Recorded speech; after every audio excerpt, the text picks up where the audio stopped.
How's it going, everyone? Today we have got a 2019 Renault Clio. So yeah, let's get into the interview. So what is the specs of this Clio? This is a 2019 Renault Clio. It has an 898cc engine. Yes, that is turbocharged as well, producing 74 horsepower with 0 to 60 in around 12 seconds and a top speed of around 110 miles an hour. And where's the power being put to? It's a front-engined, front-wheel drive with a 5-speed manual gearbox. So how does the car perform for being, well, a 1 litre Clio? A 0.9 litre Clio. I'll just correct you there. Yeah, it actually performs quite well.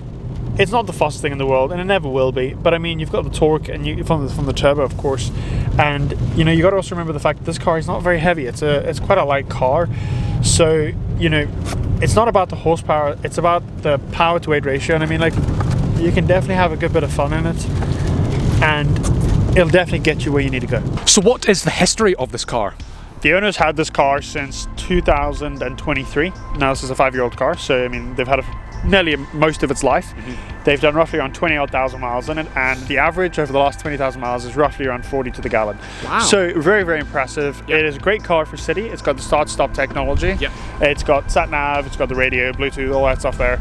And probably my favorite feature about it is I love the way these cars look. They do look very good, yeah. They look really aggressive, even though this is only 900 cc's. You know, it's not the quickest car in the world, but it does have a really nice styling. In the white, it looks very good in my Oh opinion. yeah, it looks really, really nice with the alloys as well. The alloys are a very good touch as well, yeah. Now, Clios, in my mind, have a reputation for like a hot hatch and good handling. So how is the handling? Yeah, I mean, this isn't the performance Clios. I think the Clios, you get the cup ones, I think it is. Those are the kind of hot hatch ones. Yeah, This the is RS, I'm pretty sure. Yeah.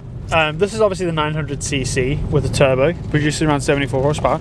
So I mean, it's never going to be as quick as a hot hatch, but I mean, it definitely does handle quite well. You've got low profile tires, a relatively responsive steering system and suspension. So I mean, you wouldn't be too concerned having a good bit of fun in the country roads. Your issue would be more of getting up to high speeds. But I mean, that's what makes this car great, like the MX-5. Yeah. You don't have to go really fast to enjoy it. You can generally have a good bit of fun while actually not breaking the speed limits. Yeah, at the low speeds. Yeah. What would this car be bought to be used as? Well, it makes a perfect city car. Obviously, it's a smaller hatchback, so you don't have to worry about a big sedan. You've got parking sensors in the rear. You've got a whole load of visibility. It's obviously a very, very clear cabin. Small pillars, so small A pillar, B pillar. And then probably, well, one of my favorite features for city driving is start-stop technology. As well as this car has cruise control and speed limiting. So if you are driving around the city and you do need to adjust, let's say you go to the 20 zone, you can set it so it won't actually go over 20 miles an hour. So how is it like to drive? It drives really nicely, and like I mentioned earlier, you don't have many blind spots in this car. You have pretty small A pillar and B pillar, so I mean, you have very, very good visual awareness. I mean, probably the only thing that's blocking my vision right now is all the cameras in the car. But no, honestly, it's a great car. You got loads of space, and you know, you got really big mirrors, so you can see exactly all around you, and there's not really too much to be concerned with. Is this car a daily for the owner of this car? It is, yes. This is the owner's daily. Like I said, very, very practical car for the owner. Loads of space, loads of, you know, this is actually a 5-door, even though it doesn't look like it. There's the rear door handles. You can't actually really see them. They're all tucked away in the paneling.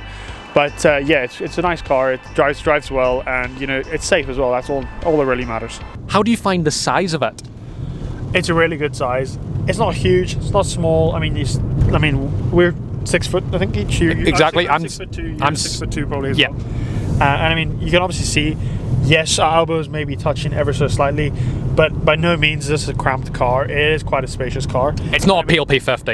It's pretty good, you know. Oh yeah, and I mean, the space in the back is also pretty impressive. I mean, I've got my seat pretty comfortably, and there is a good bit of space behind me as well, and well, behind you as well. Now, what is this car like to drive? It drives really nicely. Obviously, it's a hatchback, and it's obviously not a very high power car, but it does drive really, really nicely. It's comfortable. It's, you know, you got the torque there. Now you do have a turbocharger, which helps you definitely get moving, which is handy. But I mean, it's a typical smaller hatchback. It's not going to perform super crazy well, but I mean, for the average person, this is a perfect car to have. And I mean, I know a lot of people say that French cars aren't very good, but I mean, I think that's a very old stereotype, and to be honest, these are really nice cars, and so far it's been really reliable for the owner as well. So what would be the type of person to buy one of these cars? I would say definitely someone who lives in the city, someone who wants something that's going to be really practical. I mean, these cars are relatively quite reliable. Yes, I know French cars do get the bad reputation of, well, it's French, but I mean, the owner of this car here has had no issues. It's only just had services, tires, and brakes, just the standard servicing you'd get on any car. And I mean, for the fact that you can get these here, they're really stylish cars. You got all the creature comforts you need. A smart buyer. There are a lot of French cars that I find look very, very good, and this is one of them. I agree. They get really good styling points. I know. 2CV, pretty cool. Yeah. So what would be some of the quirks and features of this car?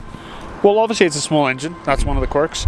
The other thing as well is it's got quite a nice, interesting fonted digital dash in it. Okay. You also have the full sat nav, which you can connect your Bluetooth. You can obviously do your navigation as well.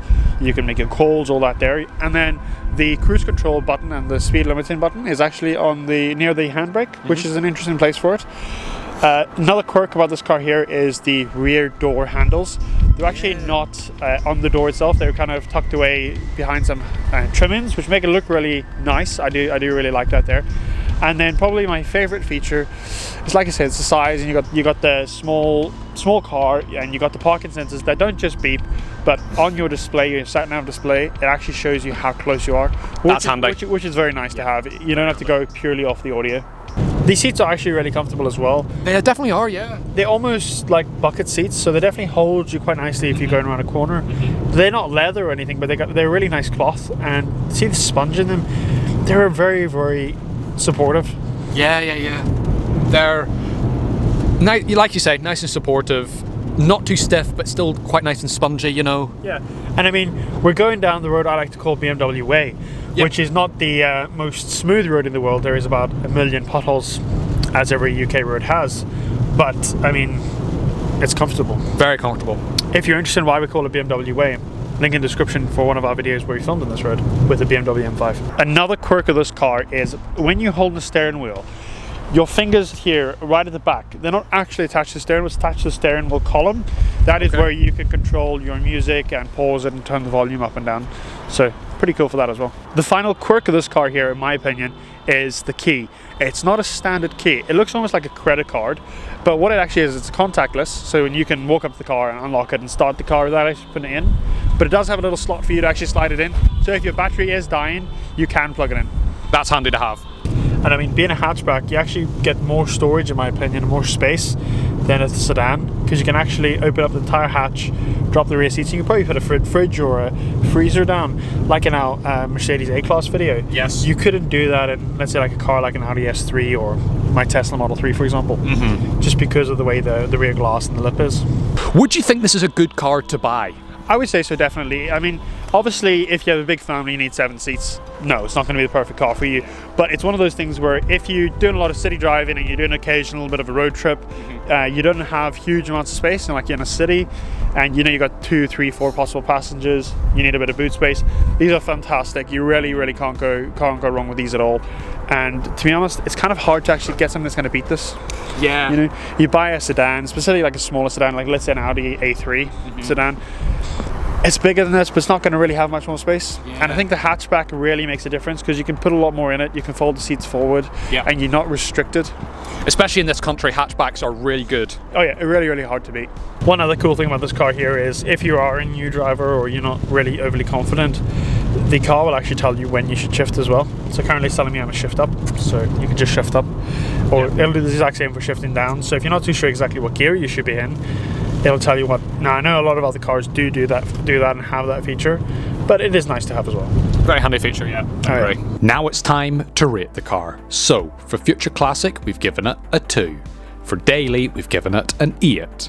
For Wallet Hurt, we've given it another 8. And for Fun, we've given it another 2. So the total comes to 20 out of 40, which is 50%. So thank you guys so much for watching. Make sure you like, subscribe, follow our vlog and podcast channel, link in the description, and I'll see you in the next one. Bye-bye. We're in the middle of a storm, guys, if you can't tell. It's very windy. We have a storm that's just come in. So Storm Owen. Owen has just passed. Owen's just passed on Friday. That's stuff flying around. Owen's just passed on Friday. We have a Spanish storm coming in today. So we're in the midst of it. And I do not recommend filming a car in the windy storm. Yeah, don't do a review on a storm, guys. No, don't do it.